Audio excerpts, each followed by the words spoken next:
Sunardi tega bunuh istri demi sertifikat tanah, uangnya dipakai untuk karaoke.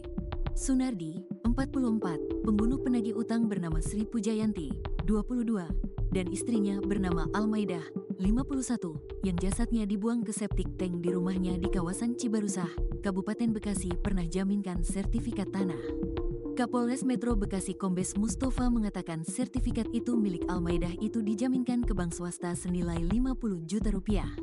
Iya betul, menjaminkan sertifikat ke bank tepatnya 50 juta rupiah, kata Mustafa saat dihubungi, Jumat, tanggal 7 Februari tahun 2025. Adapun saat itu, uang puluhan juta yang dapat Sunardi langsung digunakan untuk foya-foya. Kalau pengakuan tersangka dibuat senang-senang, dibuat foya-foya. Dibuat foya-foya aja, buat beli barang, karaoke, buat senang-senanglah, tuturnya. Namun, akhirnya sang istri mempertanyakan nasib sertifikat tanah yang dijaminkan Sunardi karena hendak dibalik nama ke anaknya. Istrinya itu bukan nagih, istrinya itu hanya tanya sertifikatnya gimana, karena minta dibalikin nama untuk anaknya.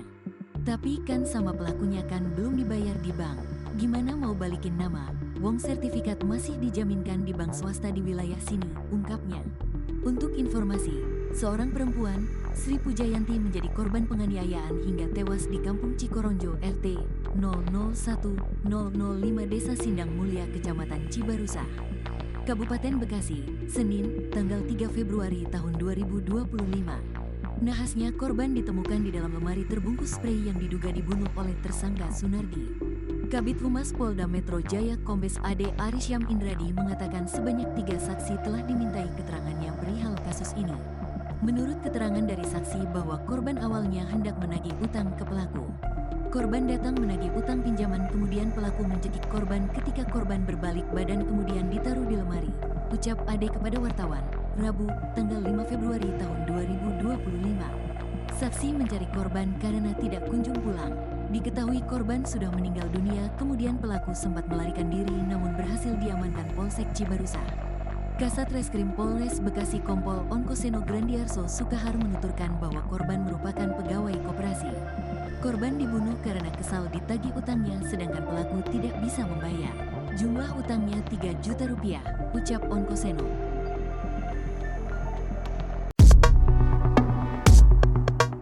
Dicari anaknya sejak tahun 2022, Almaidah ditemukan tinggal kerangka di septic tank.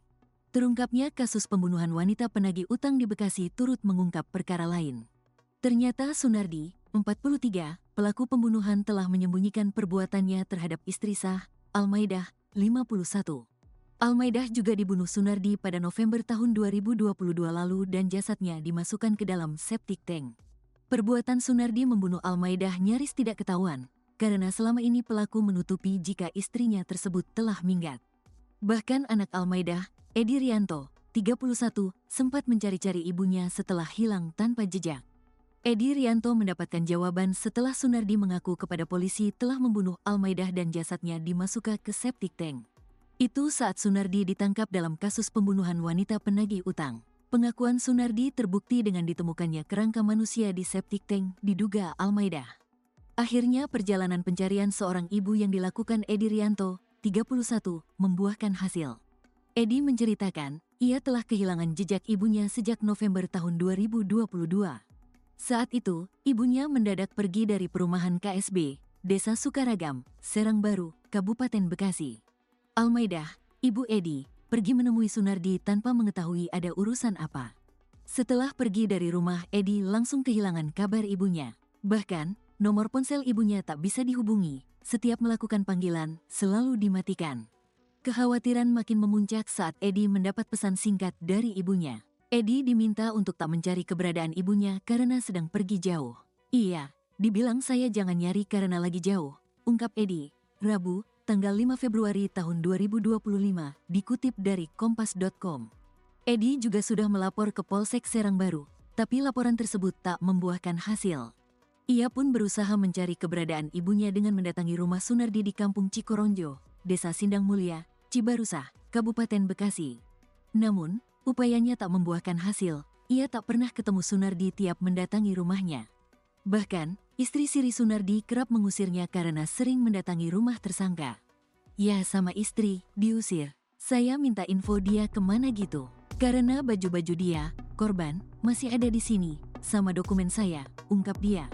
2 tahun berlalu, pencarian ibunya pun berakhir saat ia mengetahui Sunardi ditangkap setelah membunuh gadis penagih utang, Sri Pujayanti, Selasa, tanggal 4 Februari tahun 2025. Edi pun langsung mendatangi Polsek Cibarusah untuk kembali melaporkan kehilangan ibunya sejak terakhir kali bertemu pelaku pada awal November tahun 2022 lalu. Pihak Polsek Cibarusah pun langsung menginterogasi Sunardi dan akhirnya tersangka mengakui bahwa telah membunuh Almaidah yang jasadnya ditemukan di dalam septic tank.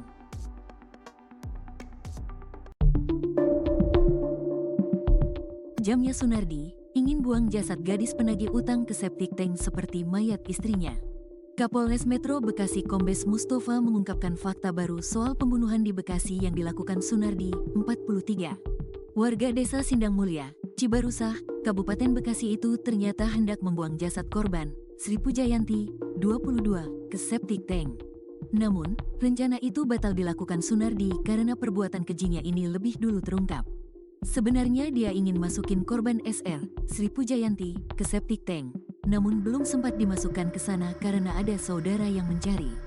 Jadi sementara dia taruh di bawah spring bed, ujar Kombes Mustafa saat berada di Bekasi, Rabu, tanggal 5 Februari tahun 2025, dilansir kompas.com. Belakangan terungkap, Sunardi pernah melakukan perbuatan keji ini kepada istrinya, Almaidah, 51. Ia membunuh istri pada November tahun 2022 dan membuang jasadnya ke septic tank. Peristiwa ini terbongkar setelah polisi melakukan pendalaman terkait dengan kasus pembunuhan Sri Pujayanti, wanita penagih utang yang bekerja sebagai pegawai bank keliling. Kasus pembunuhan Sri Pujayanti ini terungkap setelah polisi mendapatkan laporan dari rekan dan saudara korban. Mereka merasa curiga lantaran Sri Pujayanti tak bisa dihubungi. Setelah ditelusuri, ternyata Sri Pujayanti ditemukan telah tewas di rumah Sunardi. Jasad Sri Pujayanti juga ditemukan di kamar milik Sunardi. Berdasarkan pengakuan pelaku, ia telah membunuh Sri Pujayanti pada Selasa, tanggal 4 Februari tahun 2025, dini hari. Polisi mengungkapkan bahwa peristiwa tragis ini bermula ketika korban menagih cicilan koperasi ke kediaman pelaku pada Senin, tanggal 3 Februari tahun 2025, pukul 15 waktu Indonesia Barat. Korban menagih cicilan koperasi Pantura yang tidak dibayarkan pelaku selama 1 bulan terakhir, ujar Onkoseno. Sebelum dibunuh, korban tetap menunggu dan meminta pelaku untuk memenuhi kewajibannya, meskipun pelaku tidak dapat mau membayar cicilannya. Kesal dengan situasi tersebut, pelaku tiba-tiba mencekik Sri Pujayanti menggunakan kerudung yang dipakai korban. Setelah korban tidak bergerak, pelaku kembali mencekik menggunakan kain dan menarik tubuh korban ke dalam rumahnya. Lalu pelaku membawa sepeda motor korban dan menitipkannya di penitipan sebelah RS Medirosa, ungkap Onkoseno. Pelaku kemudian kembali ke rumahnya untuk memindahkan tubuh korban yang sudah tidak bernyawa ke dalam kamar dan menaruhnya di pinggir tembok. Tubuh korban ditutupi dengan spring bed.